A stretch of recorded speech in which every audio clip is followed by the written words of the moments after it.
Welcome to John's Tours. This is a series of videos about Chester and its famous walls. We're going to continue our walk along the walls of Chester from the Watergate to the Northgate.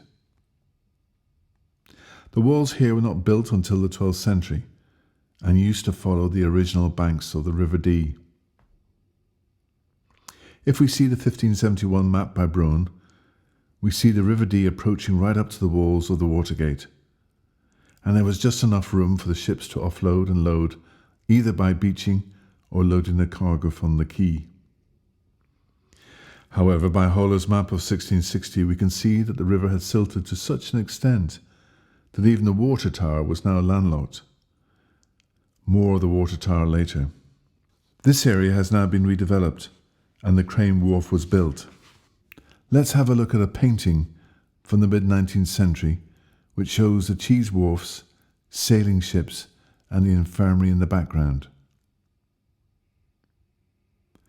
Today the picture has been redeveloped into housing, playing fields and commercial enterprises.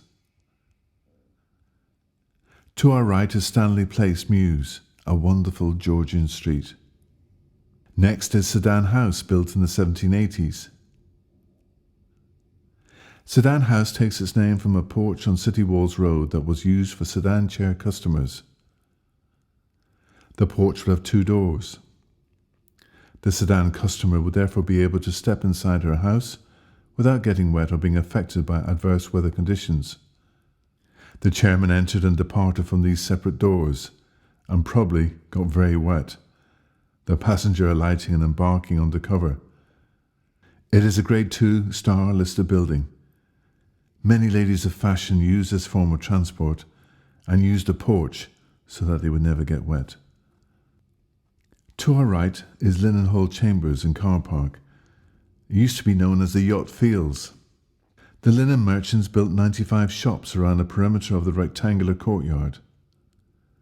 The linen shops were all let by 1778, such was the demand for linen cloth. The Irish merchants also built a linen hall that was used as a depot and centrepiece to show off their fabric. And this was despite a 2p tax on every 100 yards on the import of linen. I will show you a picture of the Peace Hall in Halifax, and this will give you an idea of what the Chester Linen Hall would have looked like. Linen fairs were held on the 5th of July and 10th of October. However, by 1831 the linen trade in Chester had declined. The space was now taken up as a cheese store and market. The hall was demolished, and the site was occupied by stables for the Rudy racecourse, and they in turn were demolished in 2009. Our next building is the Queen's School, founded in 1878, an independent school for girls aged between 4 to 18. It was built on land donated by the Duke of Westminster, as well as a gift of £500 for its build. The school's first patron was Queen Victoria, the only school in England to have that distinction. The school today has a mixture of Georgian, Victorian and modern buildings, quite eclectic. Until 1872, the land where the school was built had been the site of the new city jail by Thomas Harrison. And from the walls, it became a popular vantage place for people to see hangings. But by 1871, conditions were so unsatisfactory that the jail was demolished. The next street is Bedward Row, and on its northern side is the facade of the old infirmary by William Yoxall, completed in 1761. In 1784, the Chester Infirmary was the first hospital under the physician John Hogarth to admit smallpox and fever patients. He'd worked on controlled inoculation of smallpox years before the famous Edward Jenner. He proposed that patients with fever should be kept separate, and so the first fever ward was set up in the attic of the hospital. All but one of the 30 patients involved in that experiment recovered. The number of deaths by smallpox in the city fell by half. The hospital closed in 1994 after the opening of the Countess of Chester in Upton. We're going to make our way to the strangely named Bone Wollaston Thorn Tower, built approximately in 1249, and altered in the 1320s. Its name is rumoured to be an officer in the army of Athelfred. Now, Athelfred was the daughter of King Alfred the Great. She was the Queen of Mercia. Mercia was one of the 7 kingdoms of the Anglo-Saxon settlement of Britain. Mercians, or Merse means border people, and Chester was on its northern border. Athelflaed is a very important figure in Chester's history. Today you can see a stained glass picture of her in St. Werburgh's Cathedral, and it's on the west window. She is situated on the far right-hand side. In approximately 907, she was the queen who went on to rebuild and extend Chester's walls. She established Chester as a centre of a fortified burhs, stretching from Rutland in North Wales to Manchester to protect the border of Mercia from the Danes and the Vikings.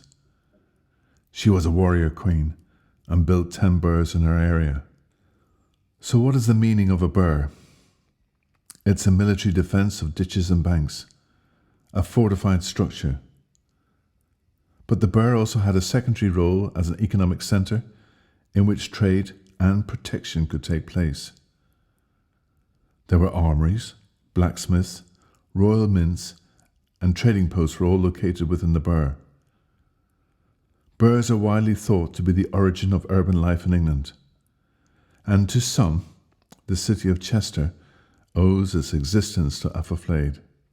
However, that old story of the continuous silting of the Dee, another tower was built to ensure the security of the harbour, which we now call the Water Tower, and that was to oversee the ship movements in the river. In the 1320s, this tower was built by a mason called John de Hepston. He was paid £100 for his work on this tower. The water tower is 75 foot high and its walls are 12 foot thick. He did a great job. But as we can see by the map of Huller, the water tower became landlocked. The area around here is now called the Water Tower Gardens, and this has had a major facelift in 2002. And if you go down there, you perhaps can see the legendary Glover Stone.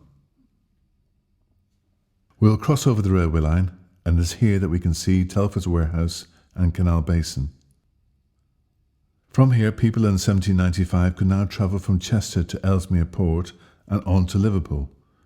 The cost, 1 shilling second class, 1 shilling and 6p first class.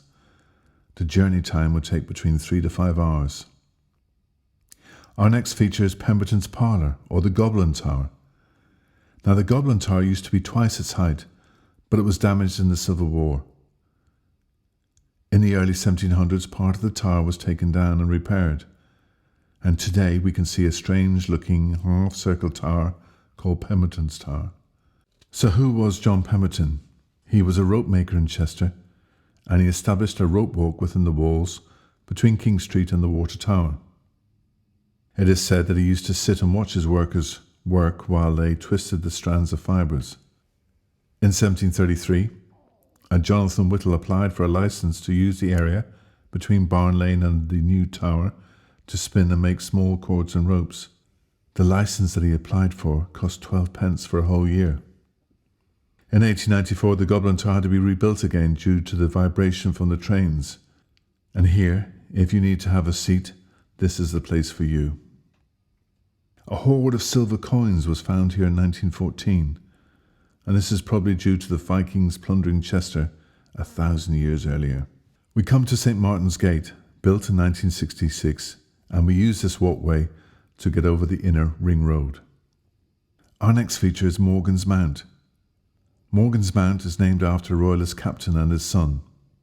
The raised platform was constructed in 1645 during the Civil War as a lookout and a gun emplacement. Unfortunately, both Captain Morgan and his son died in the engagement. And now we come to Northgate, where we first started our journey. Thank you for watching John's Tours, and if you'd like to know more about my tours, please check out my website at www.johnstours.co.uk. Thank you.